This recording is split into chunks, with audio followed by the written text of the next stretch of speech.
Hey everybody, Sexy Matt the Pharaoh Wizard here, and I know I'm a little late to the party on this one, but Mad Max.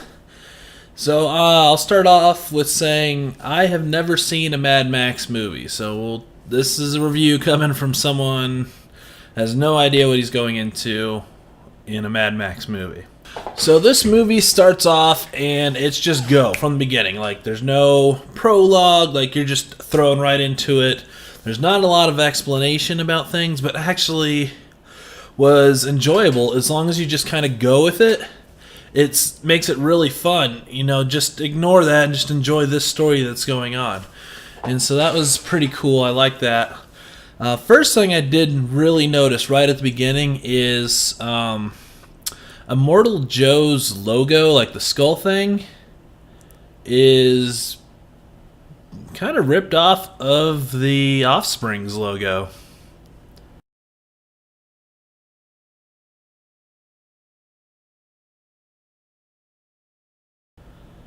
Yeah, I don't know if that was on purpose or which one came first, but come on, they look similar. That's kind of weird. Then also, why is the band Moto Grader the villains? See, look.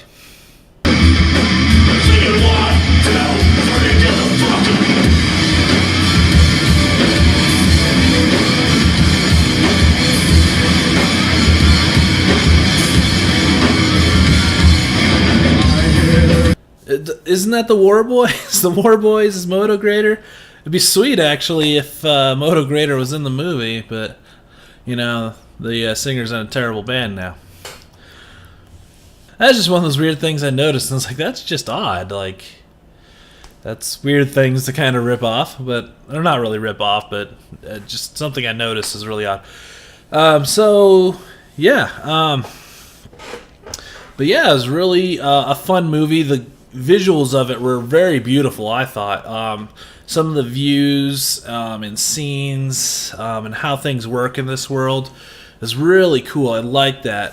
It's very, very almost artistic the way it was shot. I like that a lot. The cars were amazing. I love the cars. I think my favorite is the tank El Camino because it's part truck, it's part car, and it's part tank. Tank El Camino. That was awesome. And then the speaker car with the guitar player shooting fire. That was awesome. I want to know this guy's story. Like, does he sit back at the Citadel and do scales, come up with new interesting songs? Like, what's that guy's deal? And it would be kind of cheesy and kind of like a early 2000s thing, but to throw in, like, that would be where Moto Grader would fit, is have them on the stage. Or even like Slipknot or somebody on that stage being a full band while they're chasing down these people in these awesome cars. Another thing I did notice with the cars, though, is this takes place in the future, right? So, and this has been in a few futuristic movies. They always take classic cars and make them into the war machines and all, these big armored cars. Why is there never a 2003 Saturn Ion armored car in any of these? Like, that, you'd think they would exist, right? Like, not everyone's coming across, a 69 Nova or a Camaro or something. Like, they could just be like, oh, there's a Ford Windstar. I'm gonna turn that into a war machine. That's something that'd be funny to see someone with like a crappy Ford Fiesta driving around shooting at people. Anyways, so the cars were great. The detail in them, they spent a lot of time on these cars. You can definitely tell. And I'm assuming that's a big section of Mad Max. So being that I've never seen Mad Max, I don't know if a lot has been explained in other movies or if any of these are returning characters. Or I have no idea, except I know, obviously, Mad Max.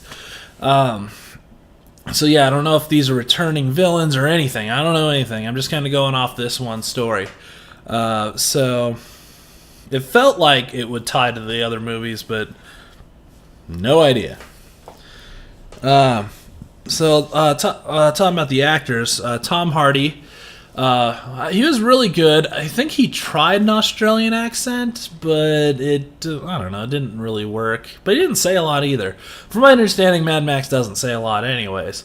So, I was a little disappointed when he had the muzzle on. He didn't be like, you put a muzzle on me. You think that gives you an advantage. But he did a great job. Kind of a mysterious character. You don't know a lot about him. And that was kind of cool. I think the definite star of this, though, for sure, is Charlize Theron. She's definitely one of the best actors, at least currently working, if not, one of the best of all time. Really look at like the different stuff she's done. She really gets into these characters. She's played a lot of different roles, makes very different looks. Like everyone talks about, someone like Johnny Depp or Ben Kingsley who really dials into a role. No one mentions Charlize Theron, who's so different in every role she's done. She's fantastic, and she's fantastic in this. She's just, a great character. Trying to go, accomplish her mission, or whatever you want to call it. So the story kind of revolves around Charlize stealing the many wives of the warlord Immortal Joe, who has these followers called the War Boys. And that's kind of it. And it's just, a 2-hour car chase, which you think would be boring, but it's actually really not. It does take time to slow down, although it takes a very long time till you get your first quiet moment. Like I said, it drops you right into it, and you're just going.